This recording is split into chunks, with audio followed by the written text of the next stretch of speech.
ഹരേ കൃഷ്ണ. നാരായണത്തിലെ ദശകം 2 3 വരെയുള്ള ശ്ലോകങ്ങൾ കഴിഞ്ഞ വീഡിയോയിൽ പറഞ്ഞിരുന്നു. അപ്പോൾ ഇന്ന് 4, 5, 6, 7 ശ്ലോകങ്ങൾ നോക്കാം. ഓം നമോ ഭഗവതേ വാസുദേവായ. ഹരിശ്രീ ഗണപതേ നമ. അവിഘ്നമസ്തു. ഓം ശ്രീ മൂകാംബികായേ നമ. ഓം ശ്രീ ഗുരുഭ്യോ നമ. ഓം ശ്രീ രാധികായേ നമ.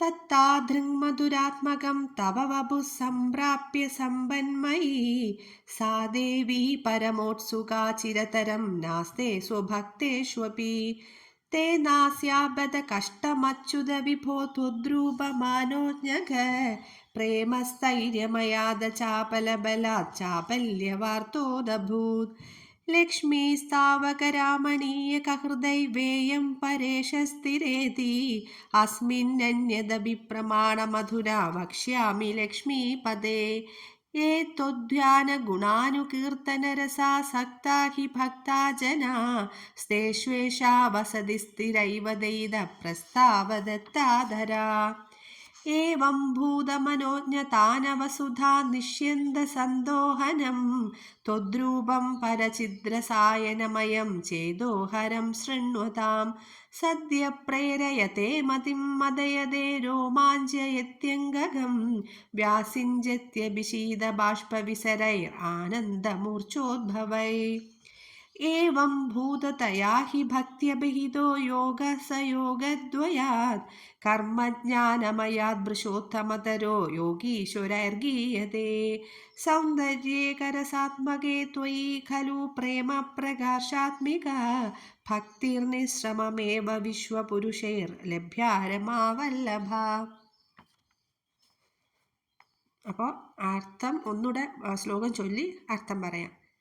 തത്താധൃങ്മധുരാത്മകം തവ വപു സംപ്രാപ്യ സമ്പന്മയീ സാ ദേവി പരമോത്സുകാ ചിരതരം നാസ്തേ സ്വഭക്തേഷ്വപി തേ നാസ്യാബദ കഷ്ടമച്യുത വിഭോ ത്വദ്രൂപമാനോജ്ഞക പ്രേമസ്ഥൈര്യമയാദ ചാബലബലാത് ചാബല്യവാർത്തോദഭൂത്.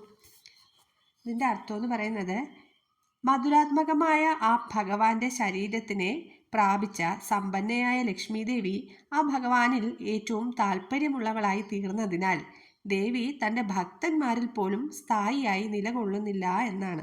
അതിനാൽ ദേവിക്ക് വിഭുവായ അച്യുത ഭഗവാനെ അങ്ങയുടെ ആ രൂപത്തിൽ അത്യധികം ആകർഷിക്കപ്പെട്ട ദേവിക്ക് ചപല എന്ന പേരുണ്ടായത് അത് കഷ്ടം തന്നെയാണെന്നാണ് ഭട്ടതിരിപ്പാട് ഇവിടെ പറയുന്നത്. ദേവി എപ്പോഴും ആ ഭുവനസുന്ദരൻ്റെ രൂപത്തിൽ ലയിച്ച് ഭഗവാന്റെ കൂടെ തന്നെയാണ് ഇരിക്കുന്നത്. ദേവി തൻ്റെ ഭക്തന്മാരിൽ സ്ഥായിയായി നിലകൊള്ളുന്നില്ല എന്നാണ് ഈ ശ്ലോകത്തിലൂടെ പറയുന്നത്. ലക്ഷ്മീ സ്ഥാവകരാമണീയകഹൃദൈവേയം പരേശസ്ഥിരേതി അസ്മിന്നന്യദപി പ്രമാണമധുനാ വക്ഷ്യാമി ലക്ഷ്മീപദേ ഏതോധ്യാനഗുണാനുകീർത്തനരസാസക്താ ഹി ഭക്താ ജനാ സ്തേഷ്വേഷാ വസതി സ്ഥിരൈവ ദൈത പ്രസ്താവദത്താധരാ. ലക്ഷ്മീപതിയായ ഭഗവാനെ അങ്ങയുടെ സൗന്ദര്യത്തിൽ അത്യധികം ആകർഷിക്കപ്പെട്ടത് കൊണ്ടാണ് ദേവി തൻ്റെ ഭക്തരിൽ സ്ഥായിയായി നിൽക്കാത്തത്. അത് ആദ്യത്തെ ശ്ലോകത്തിലും പറയുന്നുണ്ട്, 4ാമത്തെ ശ്ലോകത്തിലും പറയുന്നുണ്ട്. എന്നാൽ ഇതിലെ വേറൊരു കാര്യം കൂടെ പറയുന്നത് എന്താണെന്ന് വെച്ചാൽ, ആരാണോ മാധുര്യ പ്രേമ ഭക്തിയോടെ ഭഗവാനെ ആരാധിക്കുന്നതും കീർത്തനങ്ങൾ പാടി ആ ഭഗവാനെ പുകഴ്ത്തുന്നതും അവിടെ ലക്ഷ്മി ദേവി സ്ഥിരമായി തന്നെ വസിക്കുന്നു എന്നാണ്. ലക്ഷ്മി ദേവിയെ എങ്ങനെയാണ് നമുക്ക് കിട്ടുന്നത്? ഗുരുവായൂരപ്പനെ ഭജിച്ചാൽ, ഭഗവാനെ സ്തുതിച്ചാൽ ഭഗവാന്റെ കടാക്ഷം ഉണ്ടാകും. അപ്പോൾ അതിൻ്റെ കൂടെ ലക്ഷ്മി ദേവിയുടെ അനുഗ്രഹവും ഭഗവാന്റെ ഭക്തർക്കുണ്ടാകും. ഐശ്വര്യം എന്ന് പറയുന്നത് മനസ്സിൻ്റെ തൃപ്തിയും കൂടെയാണ്. അപ്പോൾ അടുത്ത 6ാമത്തെ ശ്ലോകം നോക്കാം. ഏവം ഭൂതമനോജ്ഞതാനവസുധാ നിഷ്യന്ത സന്തോഹനം ത്വദ്രൂപം പരചിദ്രസായനമയം ചേതോഹരം ശൃണ്വതാം സദ്യ പ്രേരയത്തെ മതിം മദയതേ രോമാഞ്ചയത്യംഗകം വ്യാസിഞ്ചത്യഭിഷീദബാഷ്പവിസരൈർ ആനന്ദമൂർച്ഛോദ്ഭവൈ. ഇതിൻ്റെ അർത്ഥം എന്ന് പറയുന്നത്, ഭഗവാന്റെ ആ ഒരു രൂപം, ഭഗവാന്റെ കഥകളും കേൾക്കുമ്പോൾ കേൾക്കുന്നവരുടെ മനസ്സിനെ അത് പെട്ടെന്ന് ആകർഷിക്കുന്നതും രോമാഞ്ചം ഉണ്ടാക്കുന്നതും എന്നാണ് പറയുന്നത്. അതായത് ഭഗവാന്റെ കഥകൾ കേൾക്കുകയും കീർത്തനങ്ങൾ പാടുകയും ഒക്കെ ചെയ്യുന്ന സമയത്ത് നമ്മൾ അറിയാതെ തന്നെ നമ്മുടെ കണ്ണുകളൊക്കെ നനയാറില്ലേ. അപ്പോൾ ഭക്തിയുടെ ആ പാരമ്പര്യത്തിൽ, അതായത് ആ ഒരു ലഹരിയിൽ നിൽക്കുന്ന ഒരാൾക്ക് മാത്രമേ അങ്ങനെയൊക്കെ ഉണ്ടാവുകയുള്ളൂ എന്നാണ് ഈ ശ്ലോകത്തിലൂടെ ഭട്ടതിരിപ്പാട് പറയുന്നത്. एवं भूतदया हि भक्त्यभिहितो योगासयोगद्वयात् कर्मज्ञानमयात् पुरुषोत्तमतरो योगीश्वरैर्गीयते सौन्दर्यैकरसात्मके त्वयि खलु प्रेमप्रघर्षात्मिका भक्तिर्निःश्रममेव विश्वपुरुषैर्लभ्यारमावल्लभा. ഈ ശ്ലോകത്തിൽ ഭക്തിയോഗത്തിന് പ്രാധാന്യം കൊടുത്താണ് പറയുന്നത്. ഭക്തിയോഗം എന്ന് പറയുമ്പോൾ അത് കർമ്മയോഗത്തെക്കാളും ജ്ഞാനയോഗത്തെക്കാളും ഉത്തമമാണെന്നാണ് ഭട്ടതിരിപ്പാട് പറയുന്നത്.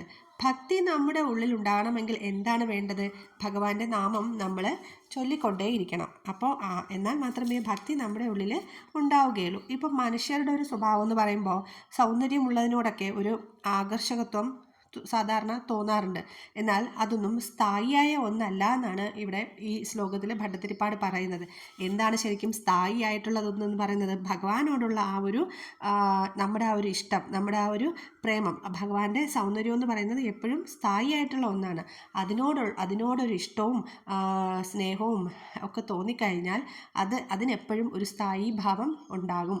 അതുകൊണ്ട് ഭക്തിക്ക് മുൻതൂക്കം നൽകിയിട്ടുള്ള ഒരു ശ്ലോകമാണ് ഇതിൻ്റെ ഈ അർത്ഥം എന്ന് പറയുന്നത്. ഭക്തിയോഗമാണ് മറ്റ് ഇതിനേക്കാളും, കർമ്മയോഗത്തിനേക്കാളും ജ്ഞാനയോഗത്തെക്കാളും മികച്ചത് എന്നാണ് ഇതിലൂടെ ഭട്ടതിരിപ്പാട് പറയുന്നത്. സർവത്ര ഗോവിന്ദ നാമ സങ്കീർത്തനം. ഗോവിന്ദ ഗോവിന്ദ.